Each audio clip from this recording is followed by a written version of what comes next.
एक सुबह दरबार में बादशाह अकबर और सारी मंत्री हाल में हुए युद्ध के नुकसान की चर्चा कर रहे थे। तभी बादशाह चिंतित होकर बोले, भले ही हमने पिछला युद्ध जीत लिया है, पर इससे हमें भारी नुकसान हुआ है। राज्य का खजाना तो खत्म हुआ है, पर उससे भी ज़्यादा दुख सिपाहियों के खोने का है। बीरबल ने कहा, सही कहा महाराज, युद्ध से किसी का भला नहीं होता। तो मेरी आपसे विनती है कि आगे से हम युद्ध की जगह शांति का मार्ग अपनाएं। बादशाह अकबर ने कहा, हम इस पर जरूर सोचेंगे। तभी एक सिपाही खड़क सिंह आया चीखते हुए सभा में दौड़ा चला आया। ये किसका नाम कहला मचा रखा है तुमने? बादशाह अकबर ने कहा। सिपाही ने कहा, महाराज, खड़क सिंह दुश्मन राज्य का एक बहुत ही बलवान और अक्लमंद मंत्री है और उनके नेतृत्व में उनका राज्य एक भी युद्ध नहीं हारा है।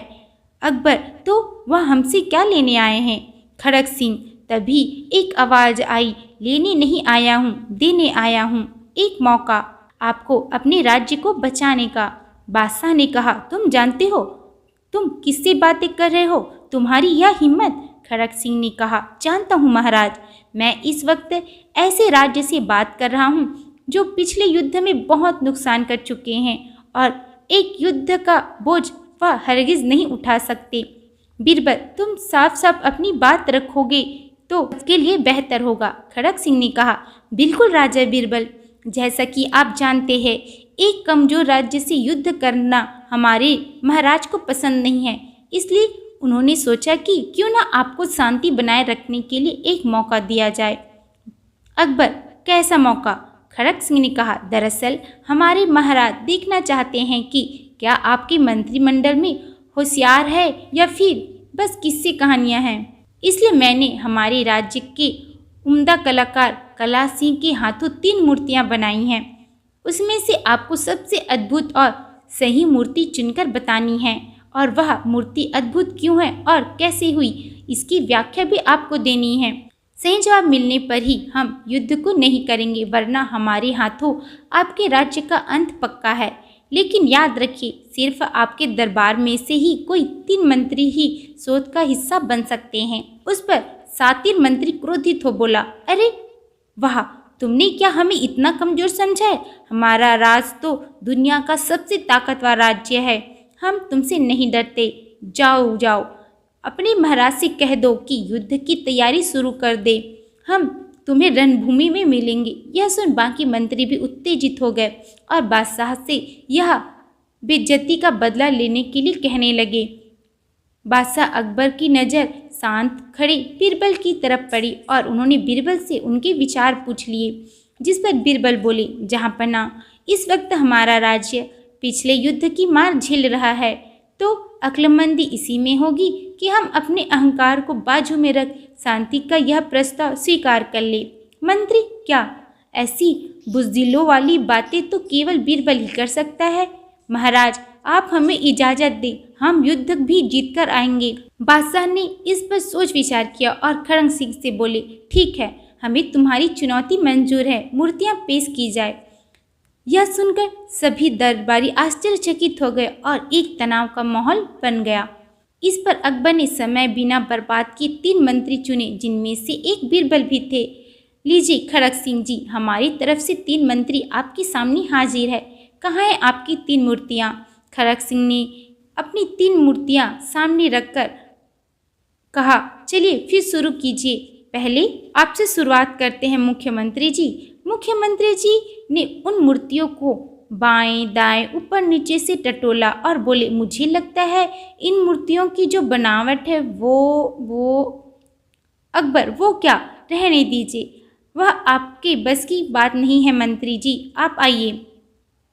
तभी सातिर मंत्री ने भी अपनी पूरी ताकत लगा दी और बोले, एक मूर्ति दिखती है दूसरी मूर्ति जैसी, दूसरी मूर्ति दिखती है तीसरी मूर्ति जैसी और तीसरी मूर्ति दिखती है पहली मूर्ति जैसी मूर्ति। अकबर, यह सुन अकबर ने गुस्से से कहा, तुम कहना क्या चाहते हो? यही कि सभी मूर्ति एक जैसी दिखती है, इसमें कोई खास बात नहीं है। खड़क सिंह, गलत जवाब, यह बहुत ही खास मूर्तियां हैं। अब आपके पास आखिरी मौका है, जो सही जवाब ना मिला तो कल सवेरे हम आप पर हमला कर देंगे। आपके राज्य का भविष्य अब राजा बीरबल के हाथों में है। बीरबल फिर क्या? बीरबल ने अपने कदम आगे बढ़ाए और मूर्तियों की अच्छे से जांच पड़ताल करने लगे। फिर उन्होंने अपनी कमीज से निकला हुआ एक धागा तोड़कर निकाला और उसे पहली मूर्ति के कान में डाला तो वह धागा दूसरे कान की तरफ से बाहर निकल आया। फिर वह धागा उन्होंने दूसरी मूर्ति के कान में डाला तो वह धागा मुंह के रास्ते से बाहर आया और आखिर में जब उन्होंने तीसरी मूर्ति के कान में धागा डाला तो वह सीधे पेट में जाकर बैठ गया। उसी क्षण बीरबल मुस्कुराते हुए बोले, लो मिल गई सबसे अद्भुत मूर्ति। इस पर पूरा दरबार अचंभित हुआ। तभी खड़क सिंह ने बीरबल से चतुराई से पूछा, तुमने खोज तो लिया और इसकी व्याख्या क्या दोगे? अगर वह सही नहीं निकला तो जंग की तैयारी के लिए बचाकर रखना अपनी चतुराई। बीरबल, तो फिर सुनिए, समझ लो यह धागा एक मंत्री है और मूर्ति बादशाह। पहली मूर्ति का अर्थ यह है कि जब मंत्री बादशाह को कोई बात बताता है तो वह एक कान से सुनकर दूसरी कान से निकाल देता है।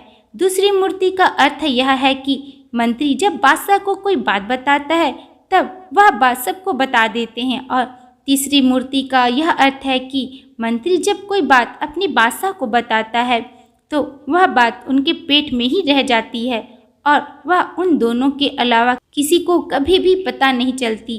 तीसरी मूर्ति एक अच्छे राजा का प्रतीक है, बिल्कुल हमारे महाराज जैसे। क्यों, सही कहा ना खड़क सिंह? बिल्कुल सही कहा राजा बीरबल, आपकी चतुराई से हम बहुत प्रसन्न हुए। मैं अभी यह बात अपने महाराज को बताता हूँ। यह सुन बीरबल तुरंत मजाक में बोले, हाँ पर उनके पेट में यह बात रह तो जाएगी ना। यह सुन पूरा दरबार हंस पड़ा और एक भीषण युद्ध बीरबल की चतुराई से टल गया। तो इस कहानी से हमें यह सीख मिलती है कि हमें राज को राज की तरह ही रखना चाहिए, वरना युद्ध की नौबत आ सकती है। तो आज की कहानी में बस इतना ही, मिलते हैं अगली वीडियो में। Bye bye.